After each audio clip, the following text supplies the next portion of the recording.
protein's the key. We could look at two people, let's say put you on 2,000 calories, for example, with 160 grams of protein, and then your cloned version was 2,000 calories on just 100 grams of protein.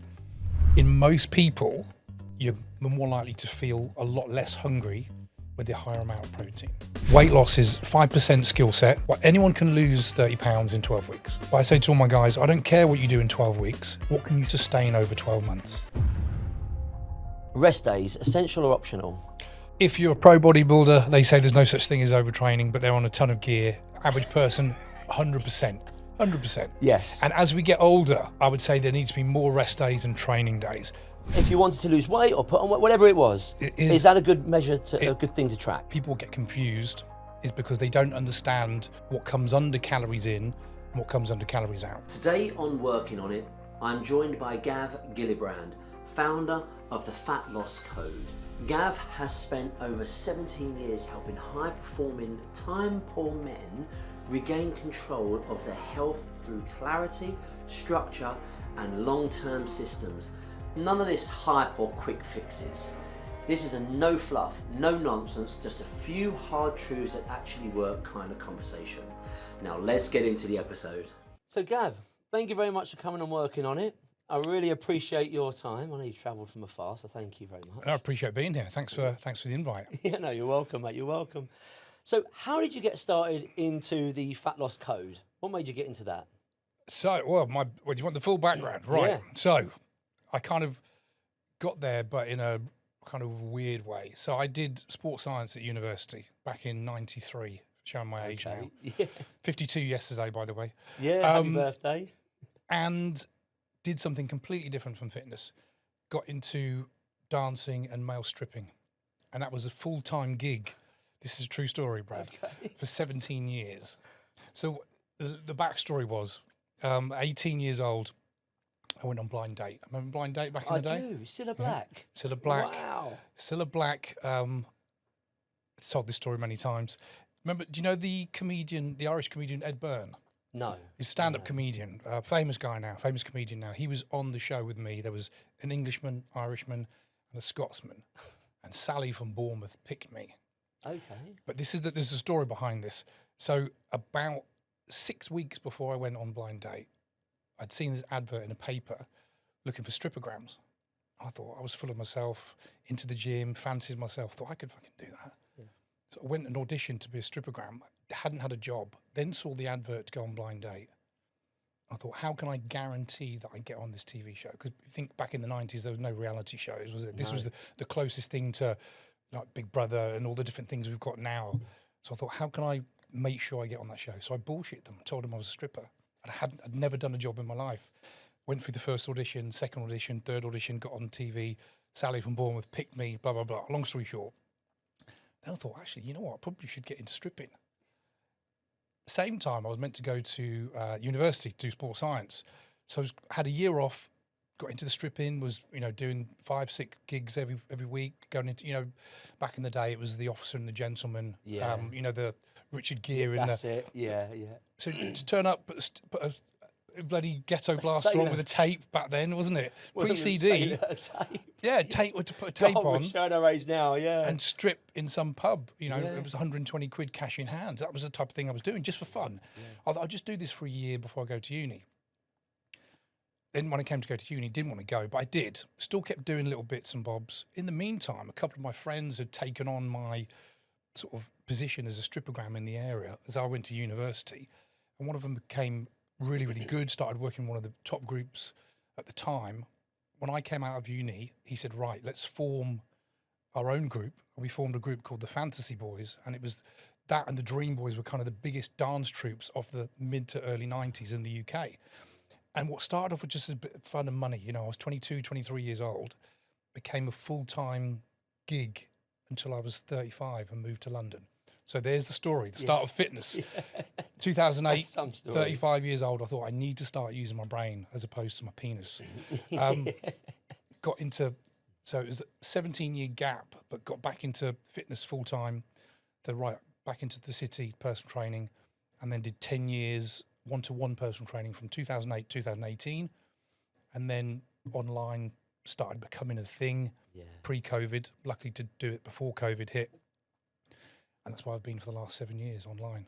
So, but I would say that my career in fitness has really been from about 17 or 18, because I've always been into the gym, always been into nutrition from the stripping perspective. You know, you're going to turn up in front of, 1,000 girls at a show, you need to be in shape. You've got to polish up the product. Yeah, exactly. So that was the job. And I came into fitness sort of like a boomerang way. And here we are, That's crazy. There's the story. That is, it's a genuine, true story. But it was impossible. It wasn't impossible because I did give up. But it was really hard for me to quit, because it was great fun. All the trimmings, as you can imagine, cash in hand, traveling all over Europe, full-time gig. But I thought I can't be 40, I can't be 50 doing this. So 35 into London, and then and here we are. So, but 17 years full-time in fitness. But there we go. So when you moved abroad, didn't you? Went to Ibiza. Yeah. Yeah. Amazing. You had some life. Well, I don't know. Well, ran out of money. far. Yeah, so far, yeah. I mean, yeah, it was. Always loved Ibiza. Yeah. Partied there. Sort of 15, 20 years ago, and then I ran fitness retreats for a few years. Ran 3 fitness retreats in Ibiza, and I said to a couple of people at the time, I would love to live here. I don't know how, because this is when I was still a full-time personal trainer in London. So when you're seeing clients face to face, how can you live in Ibiza? How could it happen? And then obviously I'd moved online. In the middle of the pandemic, my business really, really took off. I think it was a mixture of a few things. It was everyone went online because they were forced to. Yeah. There was a lot of money available for a lot of people. There was a lot of people that lost a lot of money, but there was a lot of spare cash. People were spending a lot. LinkedIn was kicking off for me at the time. I was one of the few people in fitness on LinkedIn at the time. 4 or 5 things conspired, and business just doubled in the pandemic. Yeah. And this was the scenario. I said to my wife, Alex, I said, we've got 2 options. If we don't go to Ibiza, we're never going to do it, or we can stay and buy a house, because we were saving up to buy a house. We went to Ibiza. We probably should have bought a house. Well, I'll tell you what, though, but life is, I think, it's full of experiences. And that sounds like it was an amazing experience. 100%. You always come back and buy a house. Exactly. It's time and place for that. Yeah, it was amazing. And Ibiza, it was a great lesson, though, because have you been to Ibiza? I've never been. Okay. I've heard so many good things about it, though. The thing is, though, the partying side is probably only maybe 10 or 20% of it. 78% of it is families, lifestyle, great cuisine, beaches, yoga, fitness. We didn't see that side. We just know it from the drug taking and the debauchery of the UK over there. But it's a really great place for family, obviously. But the lesson was, you think it's going to be paradise. You think, imagine you go on these. Where's the best holiday you've ever been on? Like abroad, summer holiday. Sardinia, Italy. Sardinia's amazing. I love Sardinia, by the way. Imagine that 2 weeks you had a fantastic time. Yeah. But living there is a completely different kettle of fish, because you've still got to go to the post office, you've got to go to the dentist, you've got to go to the schools, all the different things. And things just don't work well in Ibiza. Like the post, 40 degrees for about 6 weeks, which when you're on holiday is the dream, but in real life was a real pain in the balls, just different things. So, and what I realised, it doesn't matter wherever you are, it was exactly the same life as in the UK, just with the sun shining. And we were no happier or no less happy. Yeah. It didn't make any difference, because there was good and bad. So the lesson is, doesn't matter where you go, there's always going to be good times, there's always going to be bad times. It's what's going on in your own head, isn't it? Yeah. So it doesn't matter how much money you've got, where you're living, what car you're driving. It was a huge, because I thought we would just go there and I thought we'd made it, because everyone was saying, oh my God, you've done it. I didn't have the balls to do that. How did you do it? You must be living the dream. I remember thinking, yeah, it seems like we're living the dream. The Instagram looks like we're living the dream, but business was actually quite tough over there. We didn't have any friends for about a year. My wife was quite isolated at times. The schools were private. And I thought, I can't sustain this, because it was going to cost probably close to 40K for the schools. Wow. And the schools are free for primary school. Yeah. So on the surface, it looked like we'd made it and we'd live in the dream, but it absolutely wasn't the dream. Having said that, if we had the money, we would have stayed, but it's just Right. extremely expensive to live there, to function at a high level. Yeah. It's funny you say that, because it's when you look at things on the surface, as you say, like even like Yeah. Dubai at the moment, and at the moment, like, I'm sure it's going to last for a long time, but it's just that you go there, and I've been to Dubai a few times, and it's like you go there and you think, okay, pass the illusion over a little bit of sort of like this perfected world and Yeah. this perfected life, and like you say, Instagram and so on, and you start to look at the cracks. And admittedly, I haven't been able to find many at Dubai, but I'm sure there are many. Yeah, I'm I've sure heard there's of many. yeah.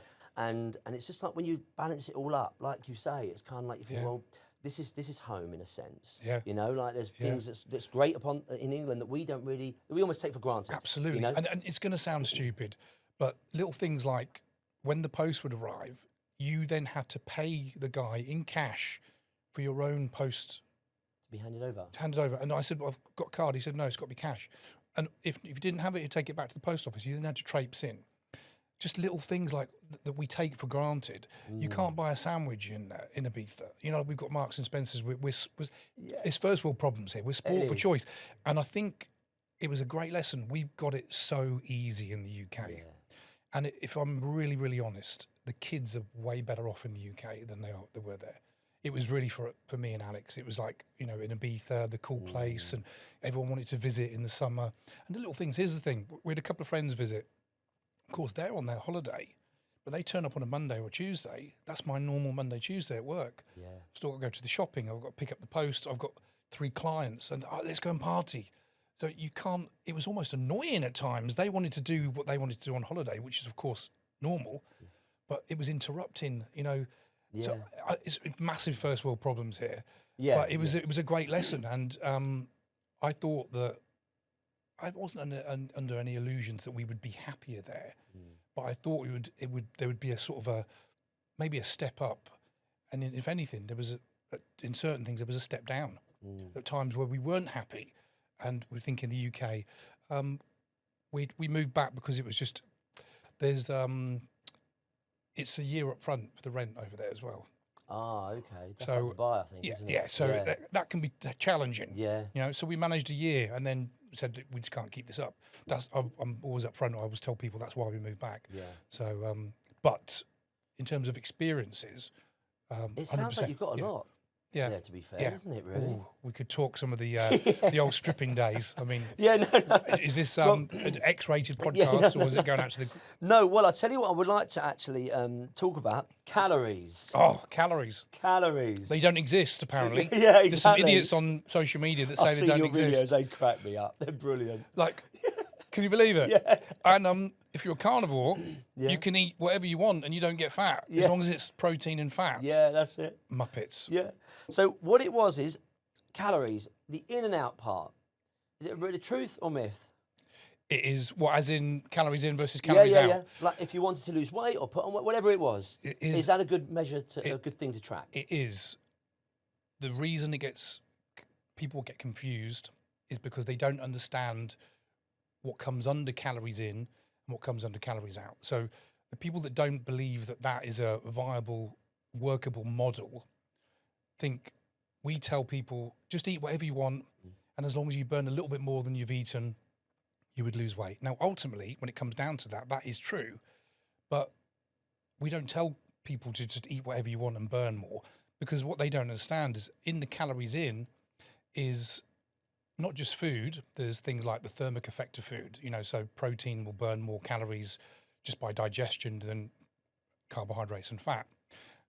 There's so many different things that affect the calories in, and then calories out could be someone's metabolism, a thyroid condition, medication, tracking, you know, so there's probably 20 different things that could go into the calories in bucket, and there's 20 different things that can go in the calories out.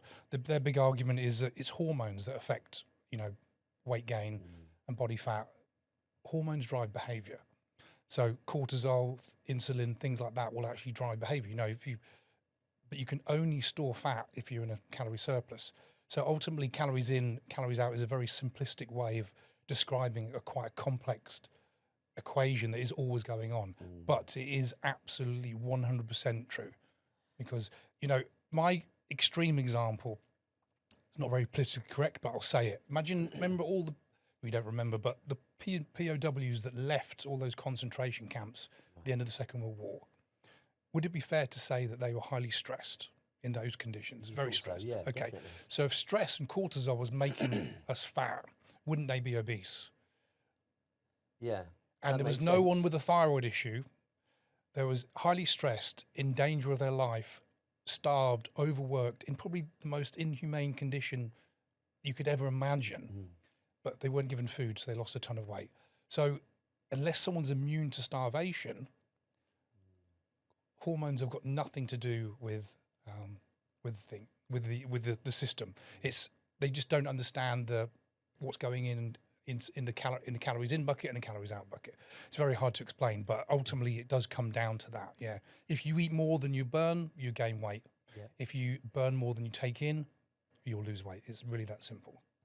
As I mean, because all your videos do simplify it to exactly that. Yeah. But I've got a scenario. So there's a guy that I know who eats about 4,000 or 5,000 calories a day. Yeah. And he's like ripped as hell, and like a real athletic guy. And then you've got another guy that eats maybe about 18 to 2,000 calories a day. And so this guy has got about 8 to 10% body fat. Yeah. And the guy that eats about 18 to 2,000 calories has got about 20, 22% body fat. So what would be, and both of them work out similarly? Well, it depends on the height, the amount of muscle mass, and literally the activity. Right. The guy that's eating 4,000 to 5,000, if he's genuinely eating that amount, which is a lot of calories, he's obviously is he a big guy, muscular guy? About 6'1", 6'2". And how much activity Not is he doing in the day? muscular, Is he doing a lot very of? toned. Is he doing a lot of work each day? A lot of endurance. A lot of endurance He's stuff. actually a fireman. Well, so in his work, he's burning a hell of a lot of calories, lugging all that stuff around, putting fires out.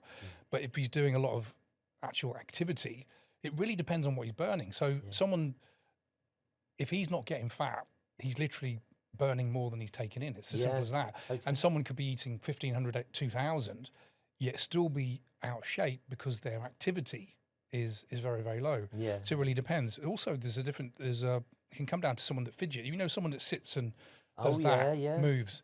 They've shown that the person that moves around and fidgets just through general movement can burn an extra 300 to 500 calories a day. Really? Yeah. So somewhat highly stressed people tend to, they're just kind of doing this fidgeting, even down to the amount of times that someone blinks. So wow. So it's all just the body functions just play a part in this. Yeah. That's amazing, isn't it? And it's the abbreviation NEAT, non-exercise activity thermogenesis, just the general movement that people do. Yeah. Yeah. So, but ultimately, that guy that's staying lean, without actually knowing what he's doing in his body composition, he's burning more calories than the guy that's got a higher percentage of body fat. Yeah. Okay. And so let's imagine that you kind of want to sort of get on top of this, and you want to track your calories, etc. Where would you know what your level is? So let's say, for instance, if like you might be like 2,000 might be your level. You think, okay, if I have 1,800, I'm going to lose weight, or I might, you might be able to have 2,400 and be a sustainable level. How would you find out your level? Yeah, it's a great question. It's a little bit of trial and error, to be fair. Okay. It really is trial and error. There's a little formula that I use. Obviously, we've got the macronutrients, protein, carbohydrates, and fat. I like to take let's say someone's 100 kilos and their goal is 80 kilos. If we took away 20 kilos of body fat, apart from them looking and feeling a lot better, their actual composition of their body would be changed, because they'd have, crude example, imagine that was their leg, and they would have X amount of muscle and a certain amount of fat. If you took away 20 kilos of fat, the circumference of their leg would have reduced, but the composition, there'd be more muscle, less body fat. Yeah. So we have to give the person calories based on their target weight rather than the weight they are at the moment. So we would base their calories out based on 80 kilos. And the formula I use is, for protein, it would be 1.5 to 2 grams of protein per kilo of intended body weight. So if you're 100 trying to get to 80, Yes. so it would be, on the top end, it would be 160 grams of protein, and then 1.5 of is 120, isn't it? So probably anywhere between 120 and 160 grams of protein. And again, there's no exact science. It's just, let's pick a number and stick with that. So there's protein. Carbohydrates would purely depend on the amount of activity they were going to do. If someone said they were I'm training for a 10K or half marathon, we would need more carbohydrates. So again, I'd look at 2 grams of carbohydrates per kilo. So it could be 160, or maybe 1.5, or if they were training for the marathon, maybe 3 grams or even 4 grams. Endurance part Yeah, of it. so okay. again, for someone that's losing body fat, I put them on about 2 grams, so it could be 160 grams of carbohydrates. And then fat, we take 80 kilos, and I times it by 0.7. Without getting my calculator on, I don't know. Do you know 0.7 times 80? I don't know. No. Does anyone else know that? No. It's about probably 60, something like that. Yeah. I get most people to have about 60 or 70 grams of fat. So then we've got 120 to 160 grams of protein. We've got 160 grams of carbs, 60 to 70 grams of fat. And then from that, we can work out the calories for the day. There's 4 calories in a gram of protein, 4 calories in a gram of carbohydrate, 9 calories in a gram of fat. And that might come out 1,800, 1,900 calories, for example.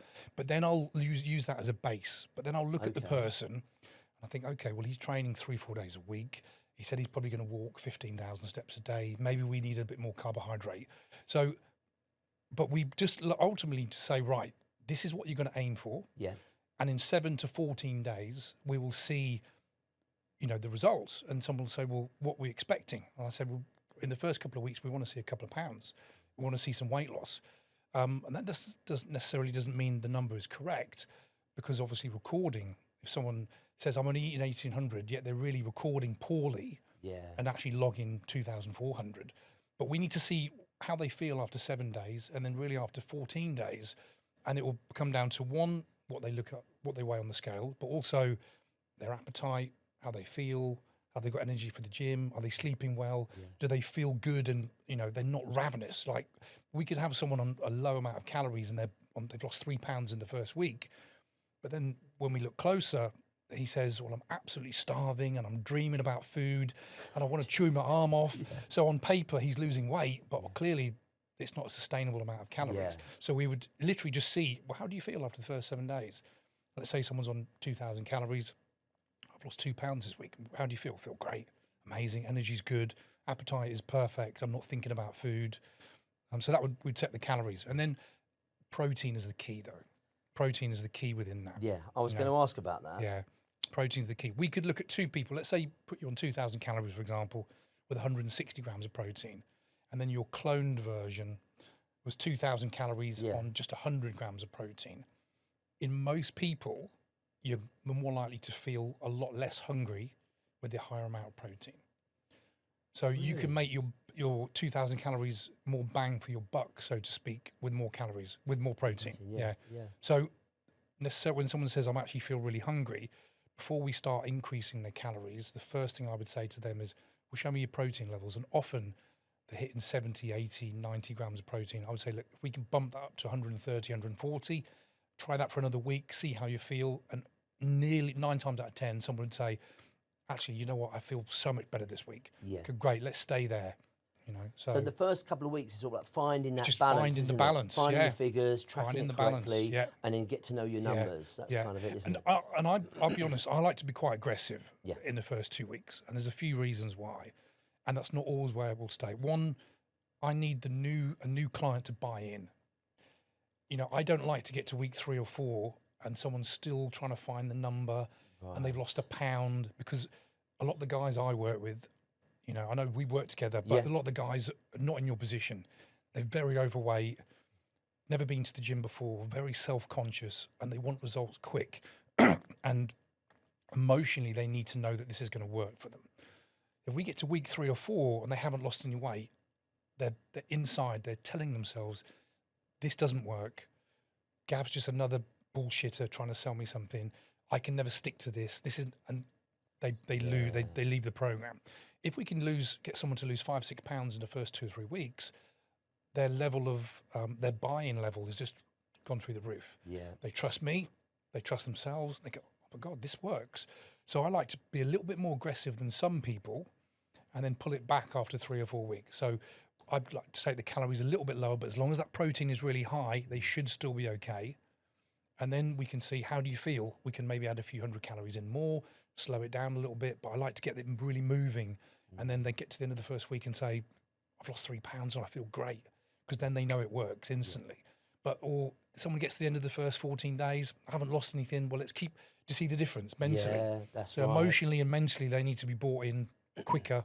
and they end up trusting me and tend to get better results. And it works really, really well for me. I think that harder start is really like a real good way of doing it. But also from your point of view, you'll probably understand, okay, who's committed here? And if you're saying, let's just go in hard at the beginning, and they flake after the first couple of days, you're like, okay, right, I see what kind of client this is going to be. But they're like literally right every day. Yeah, I'm bang on it. You know, you think, okay, we're in with this together. Yeah. You know, so that's probably Absolutely. a really good way of approaching it. It is, but here's the difference in what I've learned over the years. Everyone's got a very different perception of what hunger is. And I'll use an extreme example, and this is not the norm.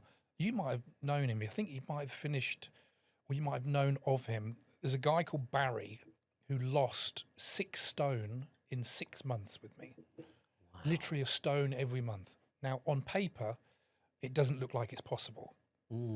And he was a big guy. He went from, I can't remember the exact numbers, but around 270 pounds, which is about 18 or 19 stone, to 13 stone. So let's say it's 19 stone. I don't know off the top of my head. A stone a month. And he went on 1,800 calories on week 1, which was pretty... It was drastic. A good deficit. But I said, look, let's just try it. But his protein was super high. He was hitting 180 grams of protein. And he wasn't going to the gym, he was just walking.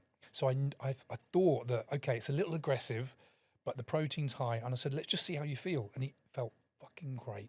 Really? And we didn't change his calories for the first 11 weeks. And he only dropped to 1,700. And then he stayed there for another 3 months and lost 6 stone.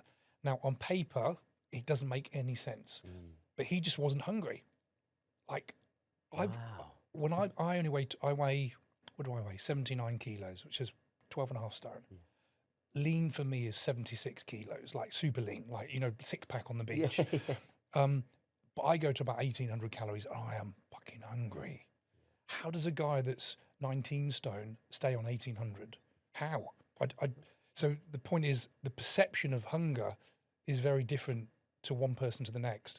So if I said to you, how hungry do you feel? I said, well, I'm starving. But your 9 out of 10 might just be a 6 out of 10 for me. Yeah. Because it depends on how someone's tuned into their own hunger. And also, a lot of people, especially if they're overweight for a long time, their level of hunger is so much higher. It might be 3 or 4 for us. You know, we're a bit peckish, but for them, they can't stop thinking about food. I'm starving, because to do with their hormones is often mixed up, can send different signals to their appetite, you know, and hunger hormones. And also their perception of how they taste food. A lot of people that really struggle with weight for a long time, when they have a burger and chips, their taste buds, this is amazing, this is what I need.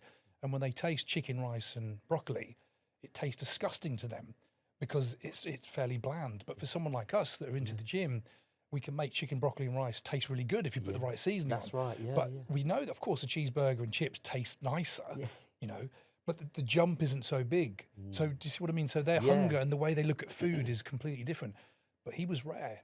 For 1,800 calories, it was 180 grams of protein, which is probably more than needed, but it certainly helped him, and he felt amazing all the way through. I've had quite a few people dispute the result, and I've seen them. I've seen the weight on the scales. I've got the pictures.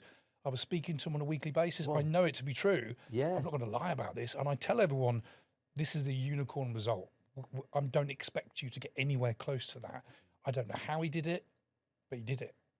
I think with the food as well, though, do you think it might be a mindset thing? 100%. Because we know that, let's say, for instance, someone that eats burger and chips, we're using burger and chips, but there's some very healthy burgers. Love a burger and chips, don't you? Exactly, that's what we all do. But let's just go with what you suggested. It's almost like you think that reward, whereas those that have been doing, like they say, like chicken, broccoli and rice, you know that you've got that bigger picture. You know that, okay, I've just done like an hour and a half weights, and now I'm going to eat this, and I know that's going to complement what I've just done. And why is that? Because I want this reward at the end of it. So it's almost like that reward, isn't it? You know what's going to be coming and what you're working towards. Do you think that's sort of like a mindset thing with that? Definitely a little bit of thing, but the problem with food, people say that sugar is addictive. From the research I've seen, sugar itself isn't addictive, but combinations of food with sugar and salt and fat. Think of all your favourite foods. They're not just sugar, are they? What's your favourite junk food? What would it be? Probably burger. Burger. Right, so let's look at burger. We've got carbohydrates, we've got sugar within the bun, you've got cheese, you've got protein, you've got fat, you've got salt, you've got grease, you've got oil. but also the combination. You've got the fries with it, you bite into the burger, it's succulent, the taste, the environment, that's addictive. Yeah. But if you actually broke down the individual ingredients on their own, they taste like shit, don't they? Yeah. Do you see what I mean? So even something that's pure sugar, say like, pick and mix you get in the cinema, it's no one's snorting lines of sugar off the table, are they? No. Or, because if it was just sugar they wanted, I'm like, well, I don't know anyone. I'm sure someone out there has probably done it. Yeah. The point I'm making is we go to the cinema, you get the Coke, you get the pick and mix, it's tangy, it's sour, it's sweet, the smell, it's in the, do you see what I mean? So people are addicted. It's an event, isn't it? It's going to cinema, getting this. So food itself is very addictive, but not any individual macronutrient. So sugar itself isn't. Otherwise, you'd find people just pouring table sugar in their mouth, but they don't. They have a Coke, or they have sweets or chocolate. Look at chocolate. Everyone says it's addictive. It can be for the wrong person, but it's fat, it's oil, it's sugar, it's a combination of all those things. So going back to the person that's struggling with their weight, how they're looking at food, they are addicted to food in itself, because it's a huge dopamine rush. Yeah. You open that bag of Doritos, just the smell of it. I can salivate thinking about Doritos. Yeah. But someone that's in shape, they still have those thoughts. I go past the cupboard and it's 10 o'clock on a Monday morning. Yeah. I'm not going to smash that movie bag of Doritos. I've got the sense to leave that to Friday night. I'm still going to do it, but the thought's still there. But I'm working towards something that I realise that, I'm not going to be reactive. I'm more proactive. I realise I can say no to that, but that takes time. And the more times you say no to those type of events and food, you build up your resolve. That's where the confidence comes. That's where the people say that they need to be motivated. Motivated just gets you to the starting line. But it's the discipline, isn't it? And you only learn discipline by saying no. You give yourself evidence, I can say no. And every time you say no, that your resolve gets a little bit stronger. Yeah. And someone that's very undisciplined, they'll come in, they're tired, they're emotional, they've had a shitty day at work, opening up that fridge or that movie bag of Doritos or whatever their thing is a little bit of peace, isn't it? Makes them feel good in the moment. But then this is where it gets tricky, because it's such short-lived, that dopamine rush. 10 minutes later, they feel very, very guilty, and then think, I'm such a fucking loser, I can never stick to my diet, I'll start Monday. All these self-limiting beliefs go over and over again, and they get caught in this trap. And I will say that obesity in itself is, initially it starts with just overeating, but it almost becomes a mental health issue. When someone's got a lot of weight to lose, like 50, 60, 70 pounds to lose, it becomes, they're so stuck in their own head, and their self-esteem's been knocked down, their confidence. It's a whole new ball game. So not for them, it's not just a case of go to the gym and control your diet, although ultimately it is. Yeah. There's a whole host of other things that go with it, which is why so many people struggle, which is why obesity is such a problem. And I would probably say that I think mindset, and like you say, well, you touched on it perfectly. I actually got it later on, but it's the discipline is key to everything. Mindset, and we talk about let's say consider weight loss or weight at the moment, because it's a subject at the moment. But in anything though, isn't it? Anything, you've got the motivation, like you say, to get you to the starting line, but it's a discipline to get. What's that thing that Denzel Washington said? It's damn, I completely forgot it. Did you say Denzel? Denzel Washington. What did he say? It's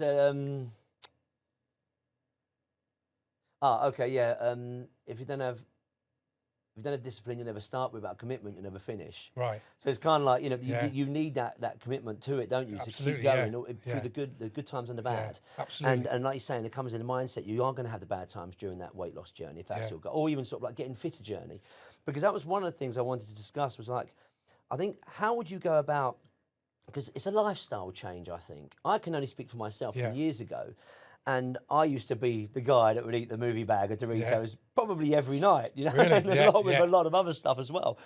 But I found it was a lifestyle change. I thought, do you know what? I'm not the guy that does that anymore. I'm now the guy that gets up and goes to the gym every day, and I'm the guy that goes out and does the walking, and it's a bit more mindful of what I eat. Absolutely. And it's not. That's why I don't think, and you'll probably correct me if I'm wrong, but I'm only talking about my own experience. The diet fads and all this stuff kind of doesn't really work, because it's not, a lot of it, or certainly the ones that I used to try, are not really, they don't fit into your life. Yeah. So if you do go out for a meal, and you're going out for a meal Friday night, going for Chinese or whatever, okay, right, that's probably doing about 1,000, 1,500 calories. let me build up to that. Let me probably drop a few calories during the week so I can go to that and still stick to my plan. I mean, it really is a lifestyle change, but having that discipline. Here's the key word: is change in identity. Yes. And this is what I work on with the clients and the coaching. Yeah, of course, we teach the basics. You know, how to track calories, how to construct a meal, how many calories you should be eating, what you should be burning in the gym. But that's only the small part. I say weight loss is 5% skill set or mechanics, which is calorie deficit, go to the gym, protein, those things, but 5% mindset or psychology. And someone will never anyone can lose 30 pounds in 12 weeks. Like anyone can white knuckle their way through that. You know, they control the calories, they go to the gym, get their steps up. Anyone can do that. But I say to all my guys, I don't care what you do in 12 weeks. What can you sustain over 12 months?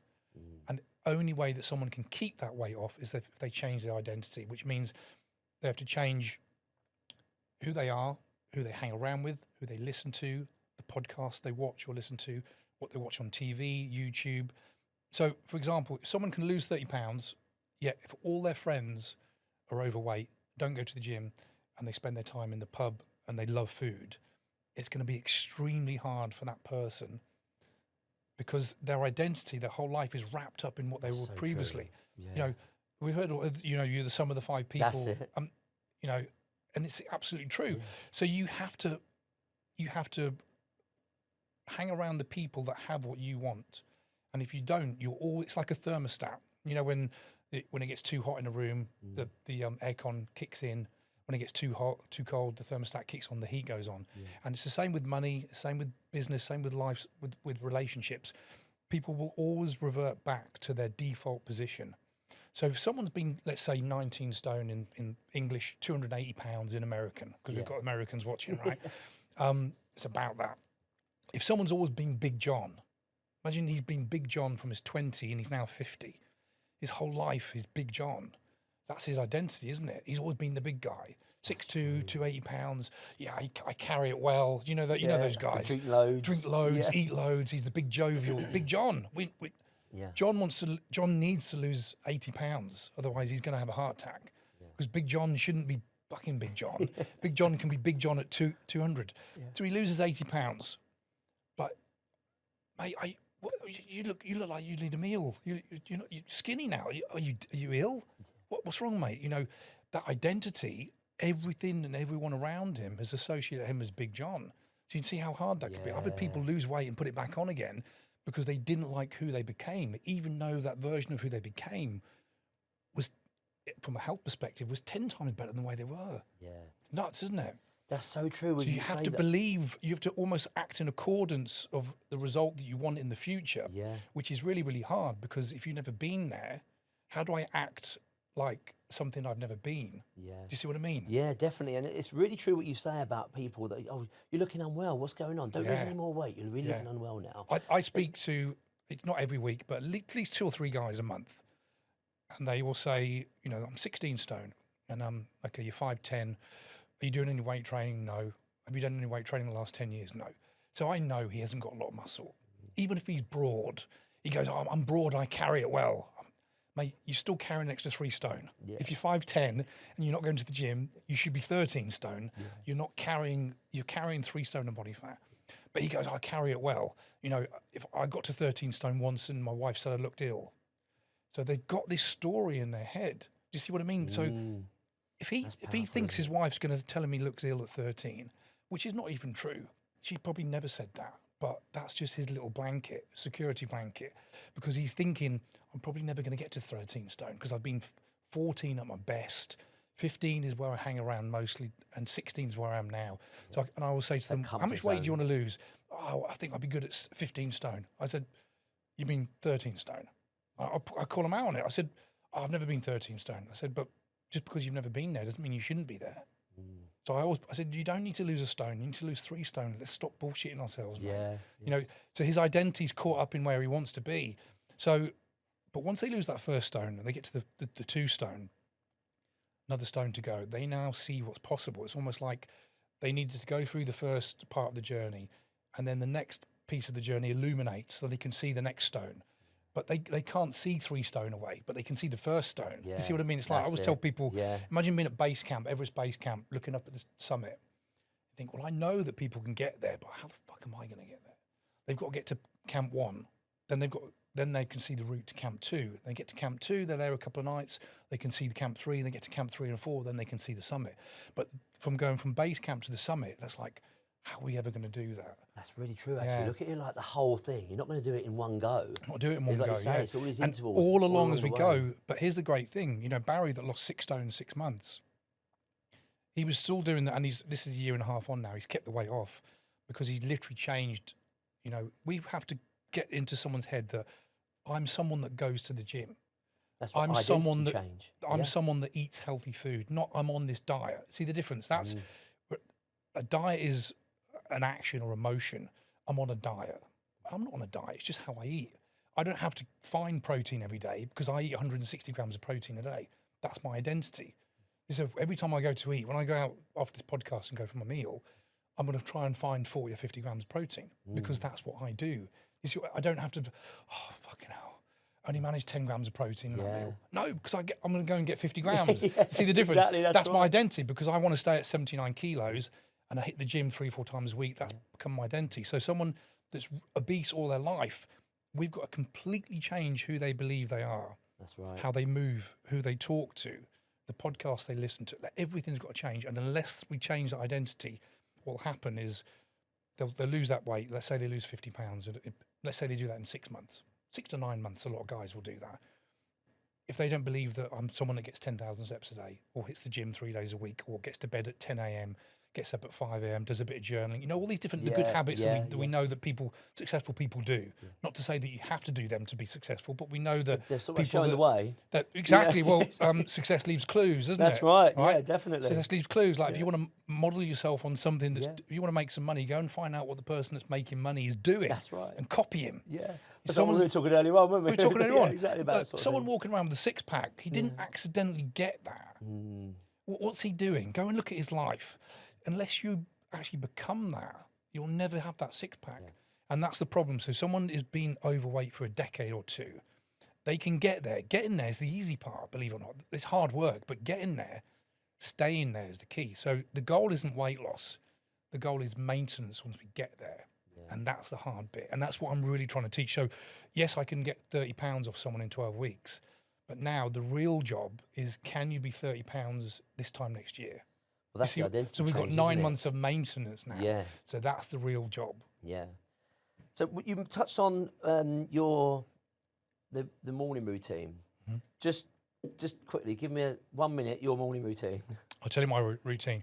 I used to do the 5 a.m. I don't anymore. Okay. I was just too tired all the time. I go to bed at 11. I get up at 6. And I do 20 minutes of mobility just because I've got dodgy hips and lower back. So I have to do that. I'm an old man now. But I've made a point of doing that. You're not a stripper anymore. No, not anymore. I've got a journal. I'm working with a coach called Paul Mort, and his big thing is journaling in the morning. But I'll be honest, sorry, Paul, I do it 4 days out of the 7, sometimes 5. I'm not going to lie and say I do it every day. So I do my mobility first, pint of water, mobility, journal, and try is I underline that word, not turn my phone on for the first hour. So between 6 and 7, we wake the kids up at 7. I try and not go on that phone before 7. And I'll be honest, a couple of days I do. And it annoys me because once you're on it, it's hard to, the notifications come through. Son wants to kick a balloon around in the kitchen. I'm like, son, I'd find myself, but the times where I don't take my phone down in the morning and just get it after I've dropped them off to school, we get so much more done, more present. So that's my routine. So nothing fancy. Water, mobility, that's journal, the best thing, phone on at 7. Don't look at it before then, and a coffee at 7. So I was trying to leave an hour and maybe 90 minutes Water's before best, coffee. isn't it, really? So, First thing, yeah. So we've got a quick fire round. Yeah. 5 questions. Rest days, essential or optional? If you're a pro bodybuilder, they say there's no such thing as overtraining, but they're on a ton of gear. Average person, 100%. 100%. Yes. And as we get older, I would say there needs to be more rest days and training days. Okay. And I had to tell you this. Yeah, you did. You didn't want to have a rest day, did you? No, you were like, do I want a rest day? I was training like 6 days a week. 6 days a week. Sometimes twice in a day. And you're like, Brad, you need to calm down. Cut back. I'll be honest. 52 now, I look, in my heart, it wants to do weights 3 times a week. Yeah. But my head, I do twice a week now. And I can hit. I do full body quality. twice a week, and then I'll do 3 cardios. So I'll do 45 minutes of steady rate, and then mobility every morning, and 2 full days off every week, and that works well for me. Brilliant. Yeah, brilliant. The quick fat burner schemes, scam or Scam. scam? What into what? As in what? Take a pill or Yeah, like there's tea? all these the jabs and the pills and all this sort of stuff. Oh, the jabs, they work extremely well. I Yeah? mean, they're, in fact, and what they actually do, as they say on the tin, Yeah. those GLP-1s are amazing. And we have to chat another time, they're a game changer. Are they for everyone? No. They're rife in the fitness industry, but they probably shouldn't be, they've been used by a lot of people that shouldn't be using them. Right. For the morbidly obese that have struggled for a decade or two, it will save their life. Okay. Morning or afternoon train, or is there a difference? Just get it done. Yeah. Yeah, I train at 9 a.m. I've trained at 5 a.m. I've trained at 6 p.m. I've got more energy mid-morning for me personally. The research is showing late afternoon for weights, 4 to 5 p.m. is best. Okay. But it's Interesting. get to the gym or don't go to the gym. It's better to get to the Yeah, gym, isn't it? exactly, Just that's get it it. done. Everyone's Yeah. got a routine. Doesn't make any difference. And for the average person, professional athlete, is it going to make a difference? Maybe.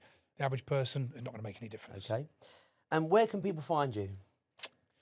Hanging out on LinkedIn. But yeah, that's probably the best place. That's, I use that more than my website now. But if they want to go to gavgillibrand.com, but LinkedIn is where I'm hanging out most of the time. And just Gav, as my name is Gav Gillibrand, yeah. Brilliant. Gavin, it's been an absolute pleasure. Thank you very much. Thanks for coming on. I wish we had more time. I know. Just getting warmed up. Yeah, we were. Just getting warmed up. We'll have to do a part 2. Part 2 for sure. Yeah. Thanks very much, mate. Cheers. Thanks, man. Thank you. Thanks a lot. Thanks very much. Thanks, mate. Cheers.